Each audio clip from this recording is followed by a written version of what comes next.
Hola y bienvenido to Thursdays for the Soul, a webinar series for the whole church. We faithfully focus on care and education for the people of God and create opportunities to digitally worship together as the whole of the United Church of Christ. From prayer, music, and psalms to interviews of key leaders and how-tos in congregational life, this series stays current to the relevant topics of our time and offers opportunities of connection in the wider church and in your community.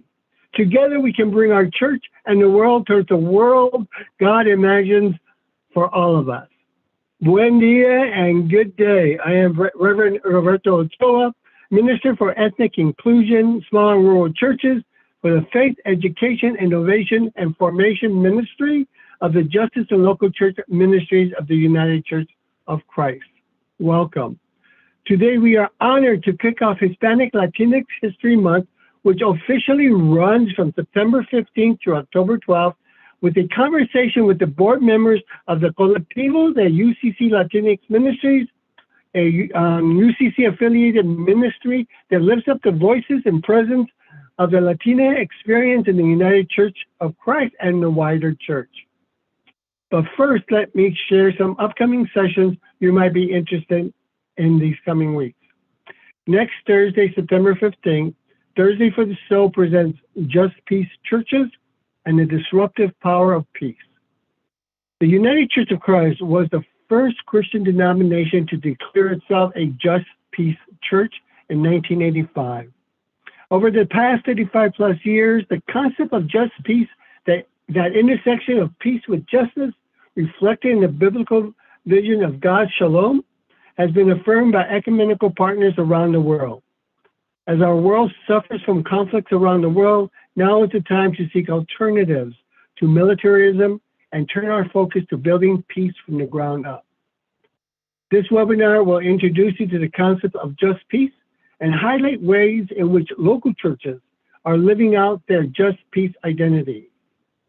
We will lift up our 2022 theme for Just Peace Sunday, the disruptive power of peace, friendship, justice, and security, to be celebrated on Sunday, September 18th of this year. Speakers for this webinar will include members of the UCC's Just Peace Network and Steering Committee. We invite you to this important gathering as we continue to seek just peace in the world. And on Thursday, September 22nd, we present Shared Learning from the Disarmament Movement. In Isaiah chapter 2, verses 2 to 4, we read, "They will beat their swords into plowshares and their spears into pruning hooks. Nation will not take up sword against nation. They will train for war no more. Everyone will sit under their own vine and fig tree. No one shall make them afraid." In the wake of the continuing mass shootings and massacres that have been happening in our country and all over the world, come hear from the faith leaders in Colorado as they share their experiences, lessons learned, and best practices in transforming trauma and catalyzing a nationwide disarmament movement. All of our Thursdays for the Soul digital programs begin at 9:30 a.m. Hawaiian, 11:30 Alaskan, 12:30 Pacific, 1:30 Mountain, 2:30 Central, and 3:30 p.m. Eastern Time. As usual, you can visit ucc.org for any of our social media platforms to find out about upcoming sessions like these.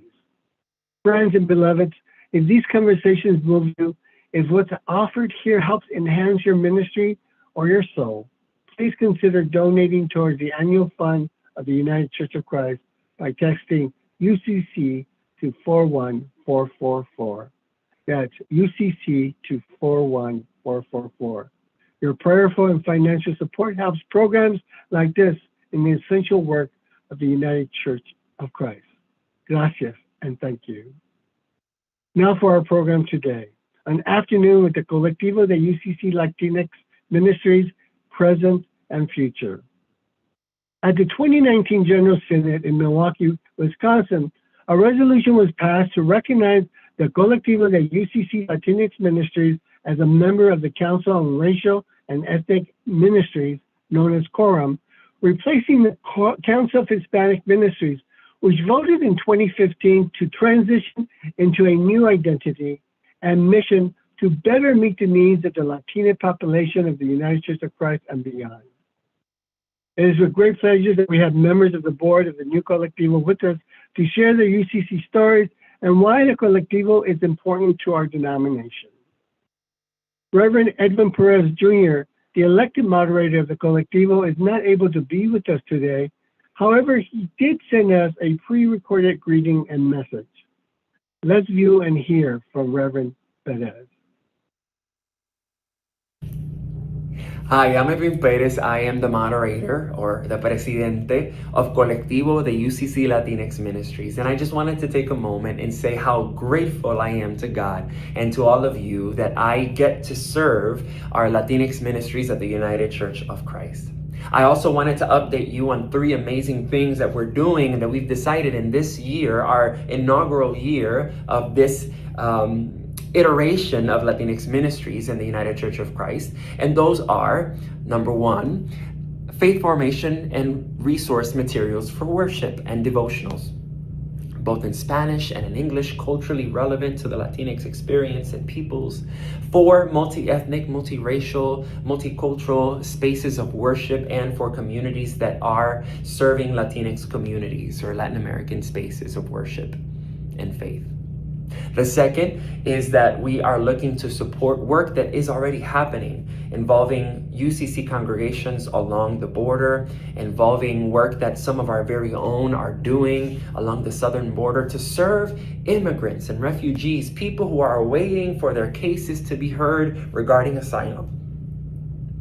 And thirdly, we are excited to be launching what we will call the Upper Zoom or El Aposento, a virtual space for Latinx clergy and Latinx lay leaders alike to enter and to have a space to fellowship with others like them, that they might be able to share what they're doing and receive perhaps mentorship from others or share in camaraderie and colleagueship, to express perhaps what God is doing in their lives or simply to make and build community. More information will be forthcoming about that last project, but I am simply thrilled about how we are embodying the collective UCC vision of making God's extravagant welcome and love known and manifested to and for all God's children. We are looking to love our neighbors. We are looking to love creation. And we are looking to uphold the standard of justice, the justice of Jesus. Thank you for being a partner, and I hope that you will continue to consider partnership with Colectivo as we look to work in concert with you to bring change and transformation to this world. Dios te bendiga y bendiciones. The love of neighbor, the love of justice, como comunidad, como pueblo. I love that. Thank you to Reverend Edwin Perez for sharing that greeting. So now who I would like to invite up is Maria Vives, who is Secretary for the Colectivo de Latinx, UCC Latinx Ministries. Tell us where you're calling from and what is your role at your local, what church you belong to, and what has been your background in the United Church of Christ? Hi. Primero, yo soy de Ponce, Puerto Rico, María de Los Ángeles Vives, and I belong to Corona Congregational Church. It's a UCC church, part of the Metro Association here in New York. I got, you wanted to know how I got involved?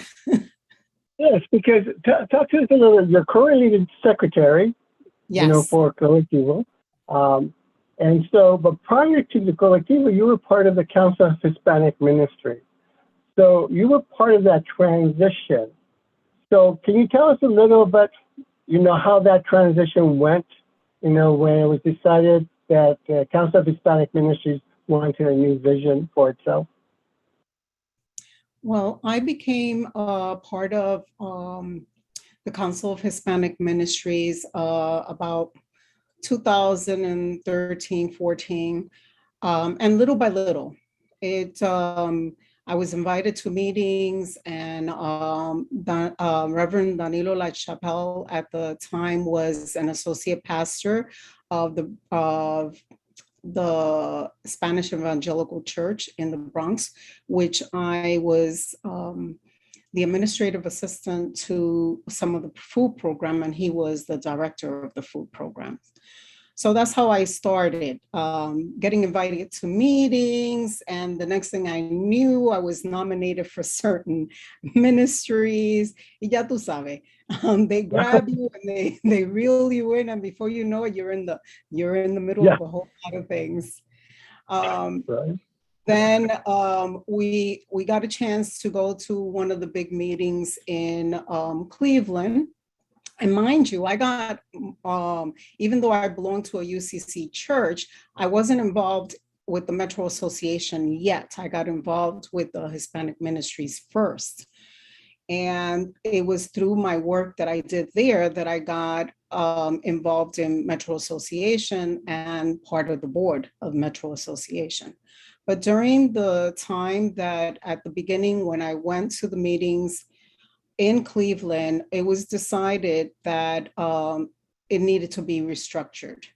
That was the vote.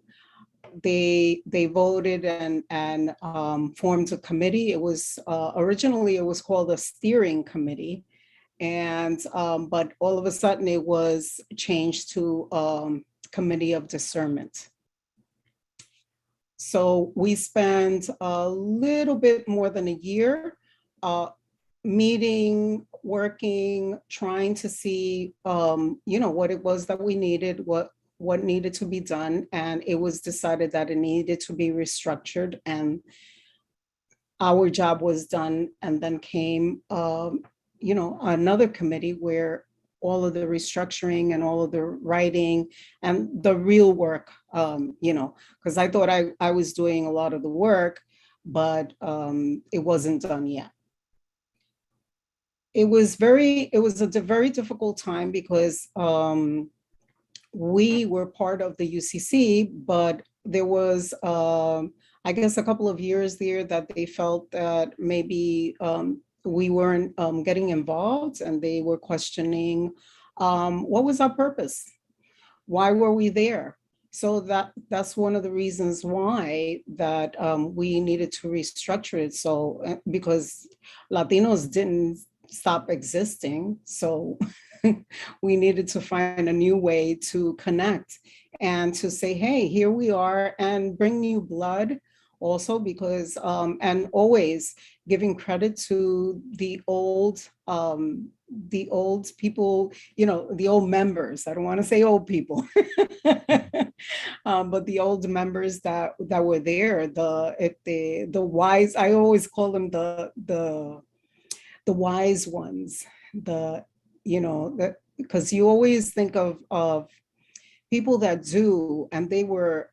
I'm telling you, I was a little overwhelmed because of the fact that here I am. I'm a newbie, and I'm in, and I was so accepted, and it was like I was there forever. I was always there. I was always a member. I was always part, which was the beautiful thing about Hispanic ministry, that it doesn't matter what point in life or the journey that you go and come in, you're met with such love and such openness that it's like you never, you were always apart. There wasn't a moment that I never felt that, hey, I was never apart. No, I felt like I've been there, I've been apart, and I have been so blessed to be able to work and say, hey, listen, when the times were really tough, I was there, and I didn't think I was going to be any help. I said, what the heck do I know about discernment?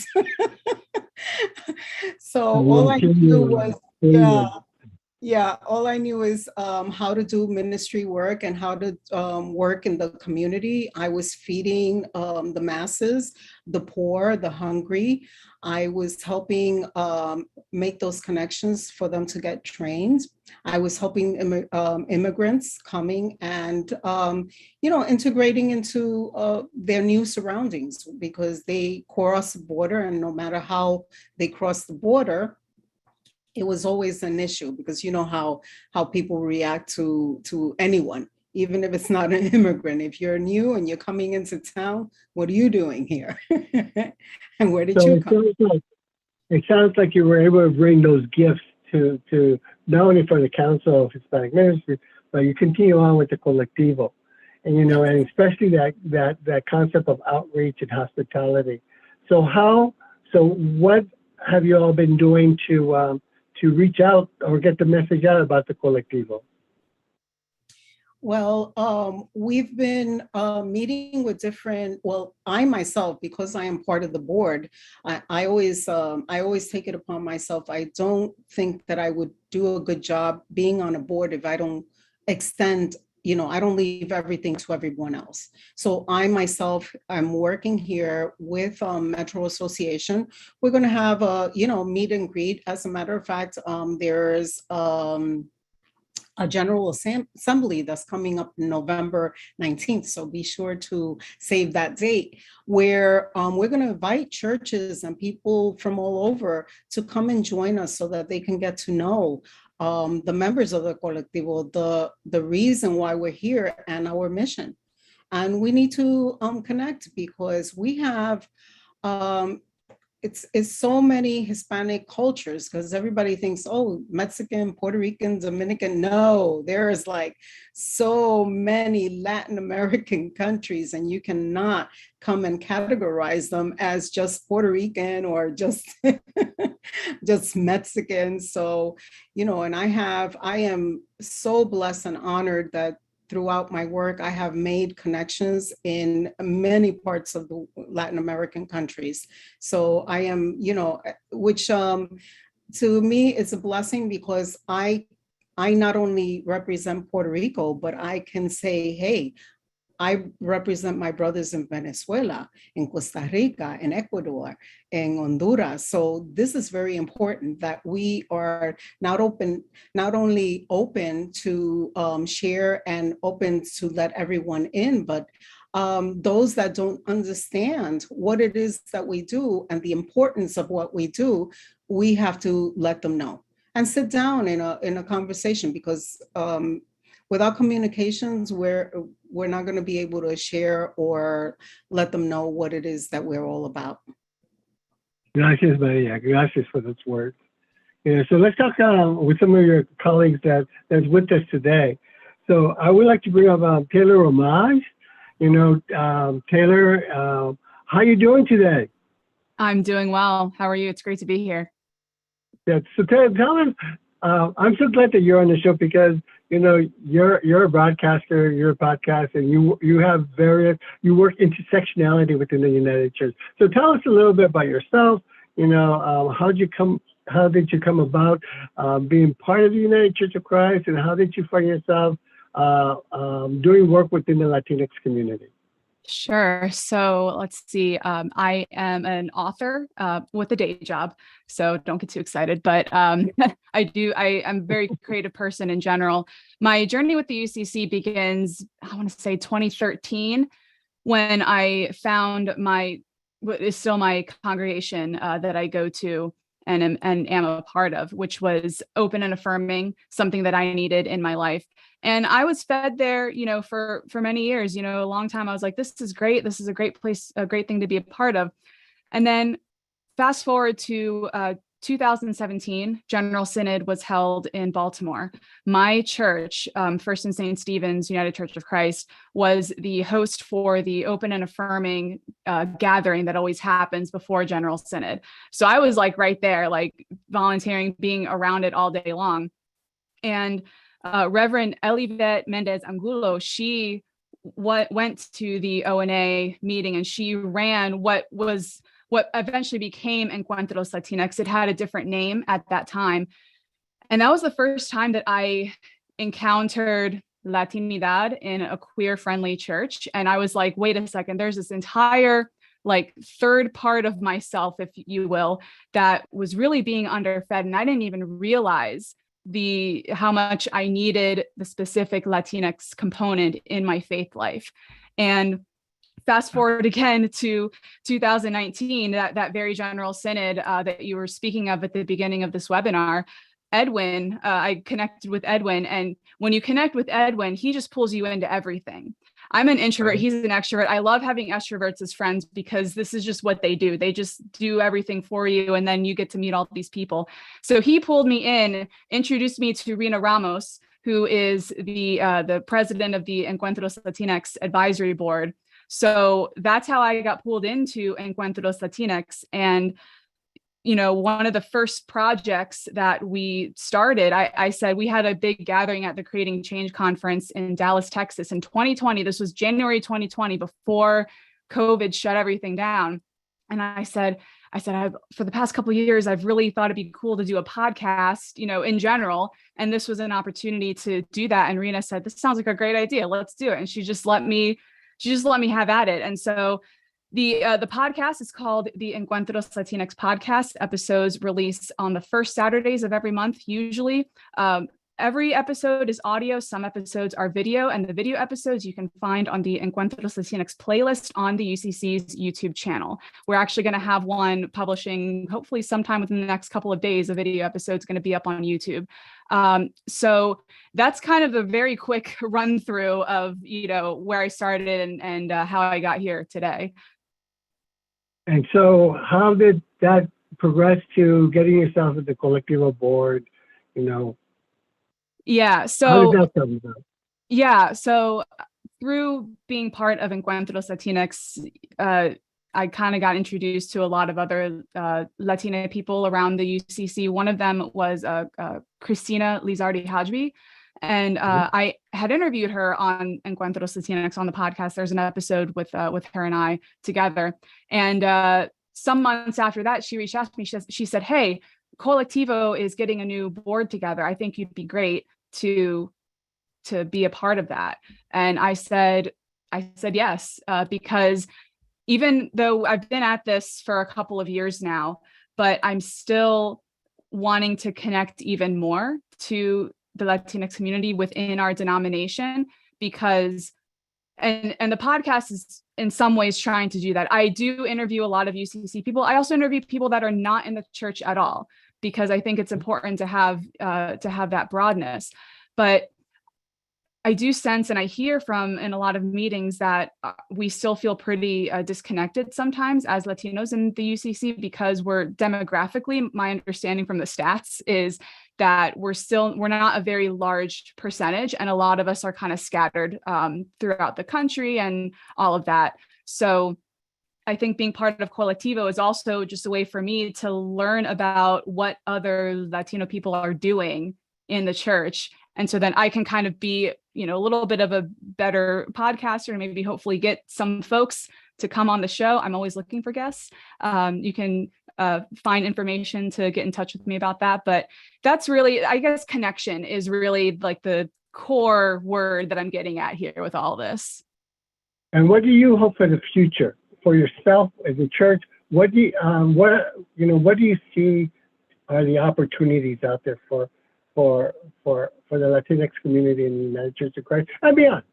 Mm-hmm.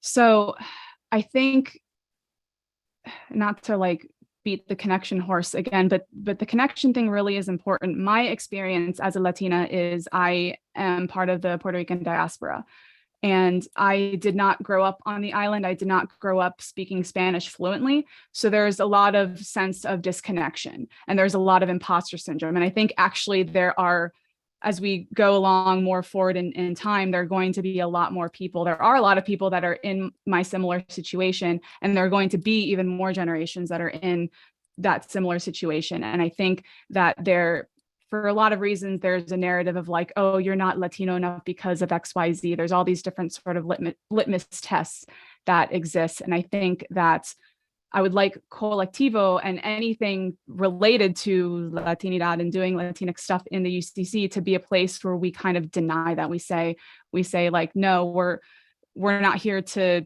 gatekeep, the people that your ancestors that came before you, and the people and the cultures that you come from. In fact, I would like to see Latino spaces to also be a place for these sort of distanced diaspora folks to come in and feel like, yes, you are allowed to reconnect. You can be 30 or 40 or 50 years old. You're valid to come and be in this community and to connect and to learn and to feel like, this is a part of yourself too, and it deserves to be fed, just as, maybe other identities of yours are fed in other places in the UCC. I'm glad you say that, because especially growing up in the area, I'm a baby boomer, growing in an area where we had to internalize our ethnic identity in the sake of assimilation, and then some of us maybe don't really come to grips with our ethnic identity until we're 30, 40, 50. And so and what do you do when you want to claim your heritage, but that imposter syndrome is a real thing, because, we've been so conditioned to internalize, our ethnic identity.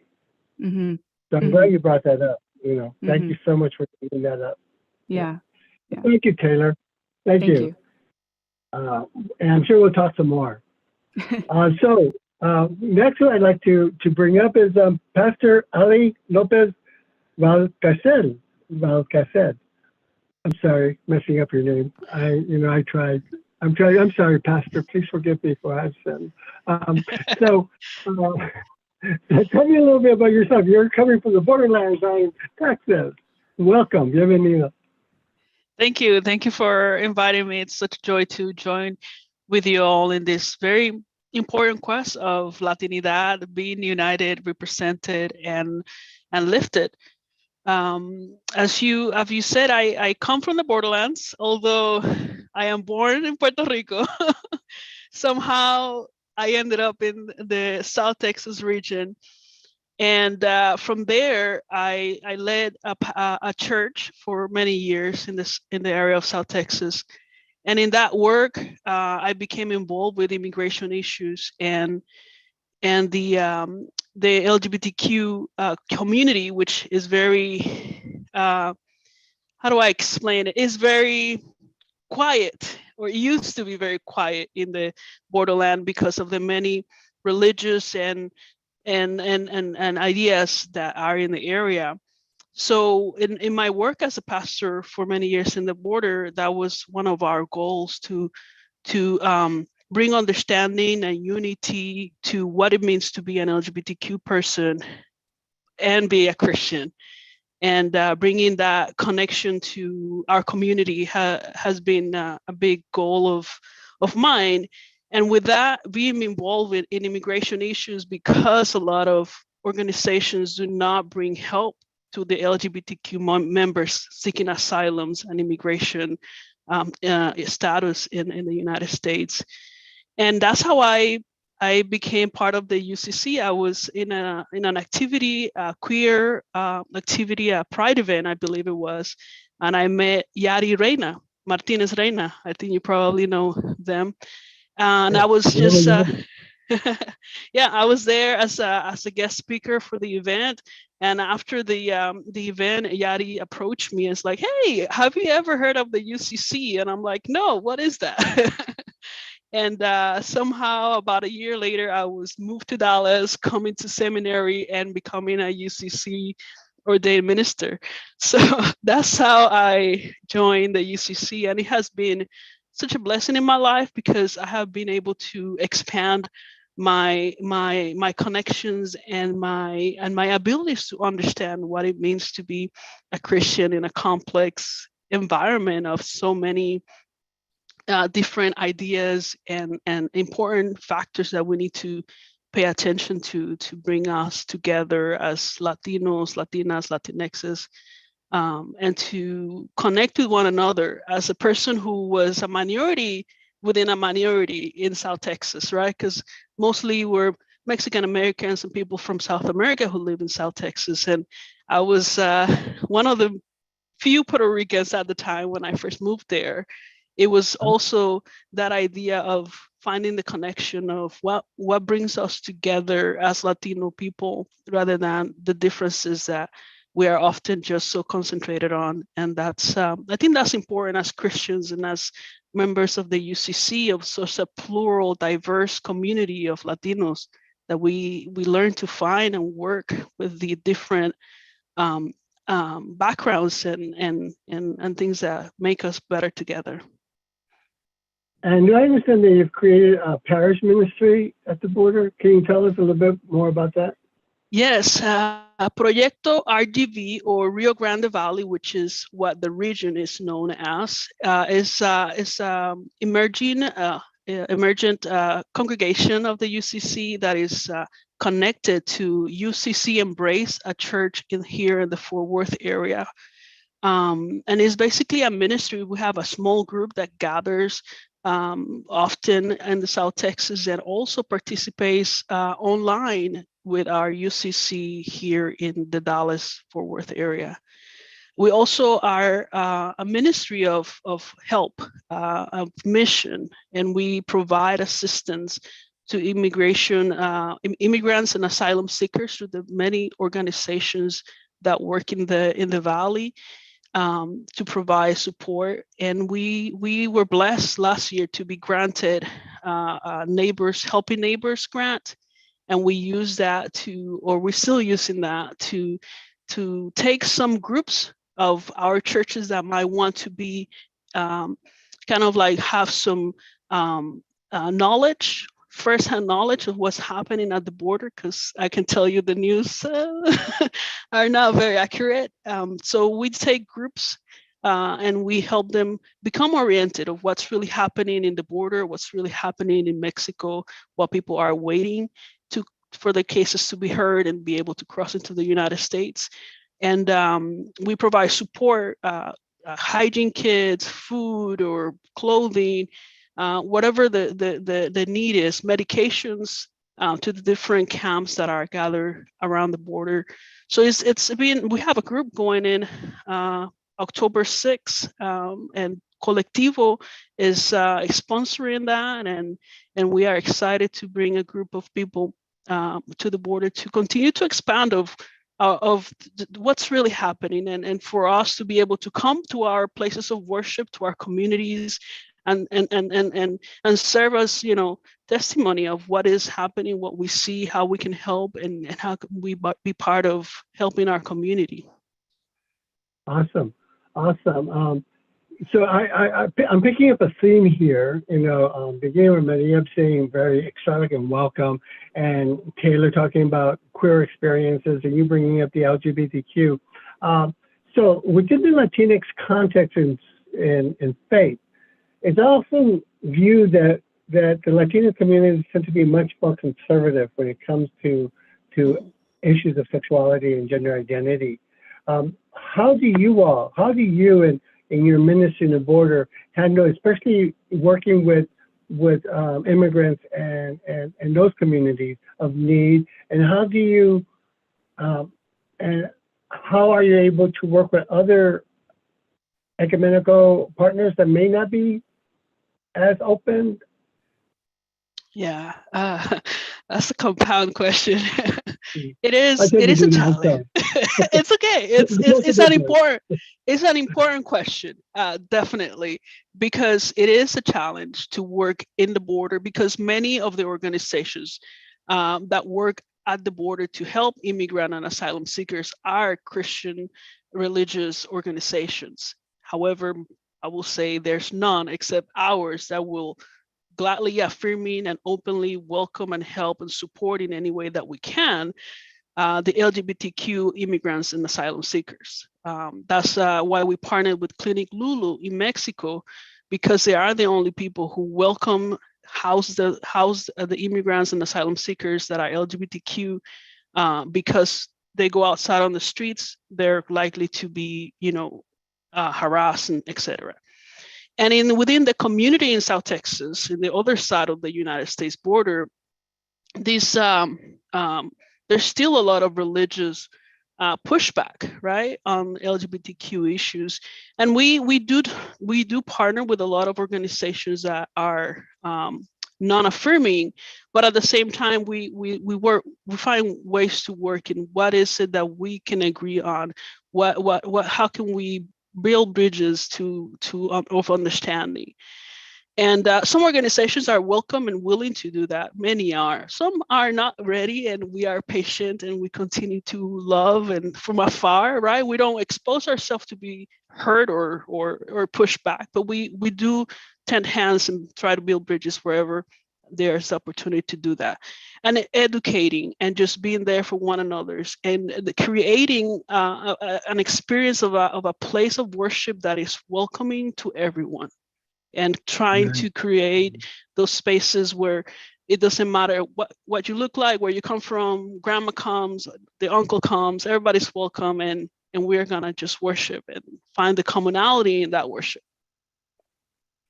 Wow, thank you. I mean, for sharing that. I want to make sure that we get the information on how people can contact you for these immersion trips, finding out more, as well as the organization Lulu, as you mentioned, so we'll make sure that those are in our resources for Zoom and the YouTube that we have. And also, did you hear what she said, that they received a grant from Neighbor to Neighbor? So UCC, those are our mission dollars in action. Mission dollars in action down in the border. Thank you, Pastor Ali, so much. Thank you for having me. So let's go to Sana del Corazon. I had the pleasure of meeting her about a year ago, and she's in my old stomping ground in Minnesota, back in the day. So, Sana, bienvenida, how you doing? Good, how are you? Dios te bendiga. Igualmente. So tell us a little bit about your journey within the United Church of Christ, or before, and what's happening in your life, because to me you're one of the also up and comers, as everybody's been here today has been. Yeah, so I'm originally from Philadelphia, Pennsylvania. Both of my parents are Puerto Rican. I attended a Pentecostal church growing up, and left that when I entered college. And when I got with my spouse, they were UU. So I was Unitarian Universalist for 6 years. And then there was just not enough Jesus in UU for me. And in 2019, I joined UCC. I was part of, I attended a Philadelphia Family Pride, PFP in Philadelphia. It's for queer parents. And there was a church there that was led by a white lesbian pastor. And we met them in 2018, but I didn't actually visit until 2019. And so I joined that church. I have had a call for a long time, so I knew I was going to go into the ministry. And I was actually playing with that idea when I was UU. But yeah, so I actually started seminary in September of 2020 during the pandemic at United Theological Seminary in the Twin Cities, and got involved with UCC National when I took my polity course, and that's where I met Roberto. And that happened actually was it earlier this year? It was the fall of 2021. So that's how I got connected. Roberto connected me with Colectivo, and I attended the first General Assembly. And then recently this summer, got elected to be on the Colectivo board. But I am also in the Encuentros Latinos board too. They know how to get you. They know how to grab you. And so I'm entering my 3rd year at seminary, and I plan on becoming a parish minister at some point, probably planting a church, because I have primarily in the last 10 years been in white dominant churches and been the only or one of very few Latinx people in the church. I have had great experiences.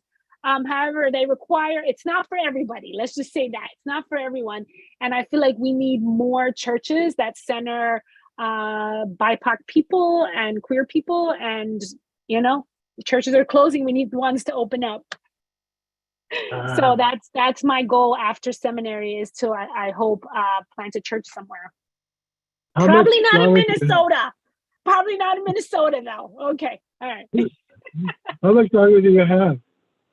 How much? 2 years, because I'm on the like slow track. I'm taking my time. It took me 44 years to go to seminary. So I'm not in a rush. And I was a stay-at-home mom for 8 years. So that's a big ministry, raising a child. Wow. And how old is your child, may I ask? Tonio is 8 years old. He goes to a bilingual dual immersion school here in Minnesota. So what do you hope to see with Colectivo, with the wider church? Talk a little bit about your vision about starting new BIPOC churches, especially those that help the marginalized. Tell me your vision of that. So I think, so in terms of churches, I think there's actually a church down the street from where I live. It's not UCC, it's Methodist. It's a new plant church, and they center BIPOC folks. And it's really reimagining what church is, like really reimagining worship, and really like, as someone, I had the pleasure of doing a pulpit supply at my church this summer, which I love my home church. I was there for this summer, but it is different when you are preaching to an all-white congregation. And I was able to attend this church this past Sunday, and I could immediately feel like the message is different when the message is directed to people of color and to queer folks. It's just a different message. I remember the first time I preached at my church. I've been preaching at my church for the last 2 years, and I did a sermon on rest. And I wanted to be like, so this is for people of color. Rest is holy, and this is for white people. You need to get to work. And so I'm pretty like direct. I feel like if I were not to or in addition to planting a church, I feel like the work of white churches is racial justice works. Is how do we become more inclusive in these white churches? How do we accommodate different types of worship? I have a Pentecostal background. I want a guitar. I want tambourines. I want some drums. I want worship. I want worship to be embodied. And I have pushed my church in that direction of like, how can we be more inclusive? There's different ways of worshiping. I think for in Philadelphia, there are a couple of my home churches in Philadelphia. There are a couple of churches of color that are not open and affirming. So I don't fit there either as a lesbian. And those churches need the work of being open and affirming, of like recognizing that we exist and we're a part of God's children. And that's when we need to have those conversations. And the reality is young people are accepting, and churches, to draw young people need to be doing justice work and need to be open and affirming. So I'd like to open this up conversation for everybody, for Pastor Ali, Taylor, Maria. So the issue about, there's a lot of talk about the graying of the church. The church is graying, that younger people, are not involved in church. Yet the involvement for justice issues, one of the things about, after Uvalde, I was in Washington, D.C., and there's hordes of young people who are insisting on changing gun laws. Changing gun laws was impressive. So it's that the engagement and something that, so what is it that spiritually, young people are seeking? Because I'm looking at you all, Maria and I may be of a certain age, but you represent a younger facet of the church and the Latinx community. What do you think needs to happen for the church to be much more appealing? I don't like to use the word appealing, relevant. What does the church need to be relevant? I just want to say, just because this is a topic that I am really passionate about. I want to acknowledge that we live in a society that pushes us to be isolated, and the pandemic has shown us how isolated we are. So I want to, I think that the church to me is an answer to the level of isolation and loneliness that people are feeling. So there is a great opportunity, but the church cannot be stuck in his ways. God is an evolving God, and we have to change as people and society change. That's why the Bible is a living word, and the Holy Spirit is a living thing. And so churches are graying, but they're not moving. And that's why they're dying. And so we need to move as, there are some truths, of course, but like we have to also evolve and also recognize that we live in a context that's pushing people away from connection and away from church and away from anything collective, not just church. So I just want to put my 2 cents on that.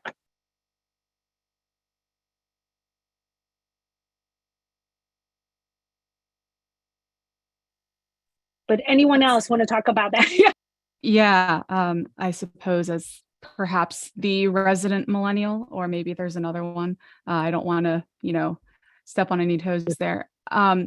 It's interesting because I feel in a lot of ways an outlier for my generation, but also like a typical example. I'm an outlier in that to be doing this kind of stuff on a webinar, you have to be like kind of a weird church kid, an atypical millennial that's actually actively involved in church, despite, all the problems we might have with it. But I'm going to throw out a word, authenticity, I think is probably the biggest thing that the church can strive for. I come from my faith formation. A lot of my prominent faith formation was in a contemporary white evangelical context with what they call praise and worship, but it's actually a very narrowly defined genre of highly produced soft rock. I'm personally thinking about and exploring a term called post praise and worship, which if I get into it, I will take up the rest of my time here, but you can find me on my personal social medias and on my Substack and all that. But it's kind of like what you're saying, Sana, about like expanding what worship is from a musical perspective. I think about all of the genres of music that are not included in worship or are not considered worship and have not been considered worship, both by the white evangelical contemporary churches and also by our mainline churches. So I think that is such a big part of it, and it's this balance between like trying new things and expanding into new things, but not being like, hey there, fellow kids, like that meme. To be genuine about it. One of the things that I actually like about the UCC and my church when I first started going to it, and it still is kind of this way, I call it high church but low key. So it's a pretty looking sanctuary. It has a pretty traditional trappings, but the theology was really that was the real substance of it. That was the relevant substance of it. The inclusion, the focus on justice. As opposed to the trappings of having, the 4-chord progression in a major key that sounds nice on Christian radio to be relevant. But really you get into that theology and it's like, well, this is actually very exclusive. And this is actually very damaging and toxic. So I think that, we don't want to fall into the trap of thinking that in order to be relevant to young people, we have to like look less like a church. It's really more about the substance of the teaching and the theology versus like whether the choir is wearing robes or whether there's no pews in the sanctuary or whatever it might be. So I think you start with that substance, and then from that substance that will naturally lead into other changes. My church, we're revitalizing into this focus on spirituality and the arts. And we literally just got rid of our pews. They're gone out of our sanctuary as of last week.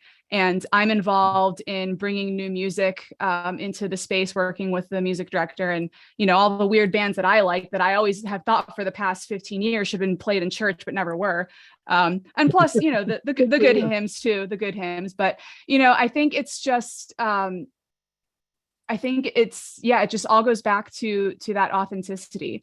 And to try to, you're never going to find the answer of like, what's going to get Gen Z into the church and what's going to get millennials into the church. I think you can spin your wheels all day long trying to really answer that question. I think the easier question for the church is how can we be authentic in our ministry and the message and what we're trying to do in the spaces that we're in. And I agree with you. When you're trying to look for what's going to appeal to a certain generation, when I think that we underestimate the power in intergenerational connection. Because Sana said, because especially as a familia is, so doing intergenerational where everyone is present at the table, worship together, it's not about one generation over another, but getting and how we empower one another to celebrate and worship together or do church together. And again, also, I'm with you. Get rid of those pews. Those pews are just like, I'm sorry, and I hope I don't get in trouble, but get rid of those pews. What do you think, Pastor Ali? Yeah, I agree with the ideas that you guys have brought up, and especially this idea of finding ways that we can worship together and enjoy worship. That I think that's a key part. And one of the things that my idea of church looks like is, yes, it's important, like Taylor was saying, the high church, the beautiful stuff that happens Sunday morning. I think that's still meaningful for many of us. But I also think that there are other ways to worship, like why isn't gardening a worship form? The earth is part of God's creation and the labor of our hands. Why isn't gardening part of worship? Oh, wow. Yeah. Right. So those are the type of things that I envision my church, if I ever get the opportunity to explore that again, which I hope will be, a worship garden where this is service today, and you get to do this work, and we will worship together as one, as we plant to feed ourselves and feed others and to share of God's fruits. And finding ways that are beyond the limits of what we have already done, that is important, but might not feed everybody in the same way that we all need to be fed and welcome and celebrated. Man. And Maria, I was just wondering, sage elder here. With total humility and humbleness and respect. But Maria, us going to church back in the day, have we had any opportunity? Have you experienced any type of liberating worship? Things that we once believed deeply, and grew up, and we were able to liberate ourselves from what toxic theology. Sometimes in music, I mean, you hear some of this music and you go, "What? Wait," So, how has your experience been, in your journey? Well, first of all, I was raised Catholic, so that they have the strict, it wasn't until I got and started exploring UCC churches that and First Baptist, and then I explored the UCC churches, that I realized that God is all over the place. So, and it's like, and you are led to believe that if you don't pray a certain way and you don't obey, or you don't dress a certain way. So it was very challenging, because even as a young person, I was always challenging, the church, and like, why can't we do this? Why can't they come in? And why can't they, why can't you just open the doors and just let any? And it was, it was very judgmental. One of the reasons, I think, is because you had the members of the congregations were like, they have been there for like 20, 30, 40 years. So this is an older generation, and they are set in their ways. And once you have this older generation that are set in their ways, it's like very hard to get them to do anything. I was working one of the churches, and even though it was a UCC church, it wasn't an open and affirming church. And it was incredible. And I was very saddened by that, because it wasn't only the LGBTQ that were really not welcomed. It was also if you were homeless, if you were poor, and it was okay for us to give them food. It was okay for us to help them. But yes, we're done. I gave you food. Go home now. And I remember a couple of times that we had a new pastor, and we, not me in particular, but the associate pastor, since he dealt with the community, came, and there was this man that always would listen to the service from the outside. He was homeless, and he would listen to the service. He would always go to the food pantry and the soup kitchen, but he would listen to the service. While we were having service inside, he would be outside listening to it.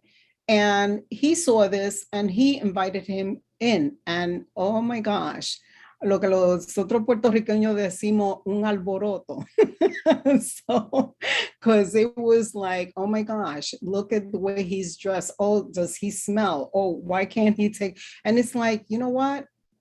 Why is it that we're so judgmental? Why can't you just open the door and let them in? I said, because people, you know, we are representation of what Jesus and God, you know, what God is. We are part, you know, we are his children. His children didn't say, well, it's only, you know, the rich and only the good looking and only the you know, the regular people, no transgender, no. And it's been hard.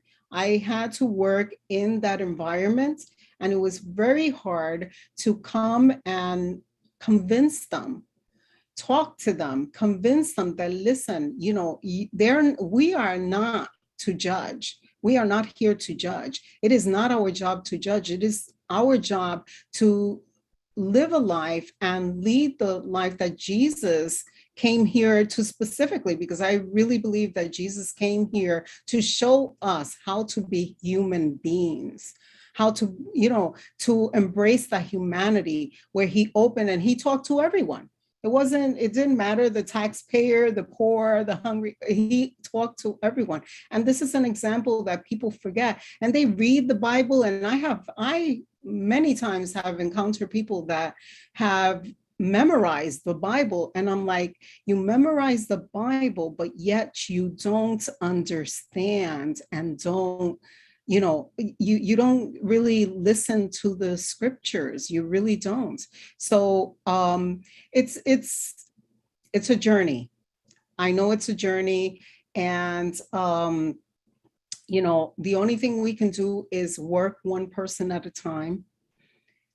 Let them know that, listen, we are not here to judge. We are here to open our arms, because how else? Because I remember one particular time that one of the old congregants came and says, you know, it says, but that's, you know, that's a sickness because you're gay. You know, there was one particular person that was gay and tried to be part of the congregation. And they said, well, we can't allow that because he's sick. And I said, okay, so why don't, and my mind goes to, okay, let me go and work with their mindset for a second. And I told them, I said, so don't you think that if you open the doors, if it is an actual sickness, if you open the doors, you come in, wouldn't they be healed by God, by knowing God?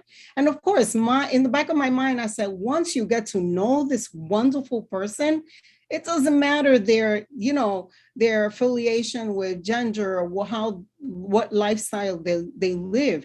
You need to get to know the person, the individual, and that's very, very hard for people to do. And what I'm hearing is not so much a healing of the person, it's the judgmental person healing themselves of thinking that the person is sick. You know, it's that kind of healing, the showing that when we are present, that's why I'm so grateful for all of you to be here today, is that there's a continuing witness and testifying and testimony and being present, that God calls all of us, you know, God calls all of us to do work, and gender identity and sexual orientation has nothing to do with that. You know, it's like God calls us because we're all siblings in Christ. So thank you, Maria, for bringing that up. And so, as a way of you know, Pastor Ali's going to close us up with a benediction, but, you know, Taylor and Shanna, as a way of a blessing, you know, what would you like to bless, you know, the viewers with? Okay, I'll call on Shanna first. Yes, may we continue to be the church and be places of transformation.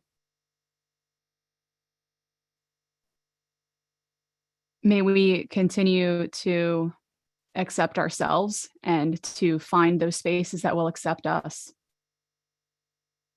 And Maria. May we love others like God has loved us.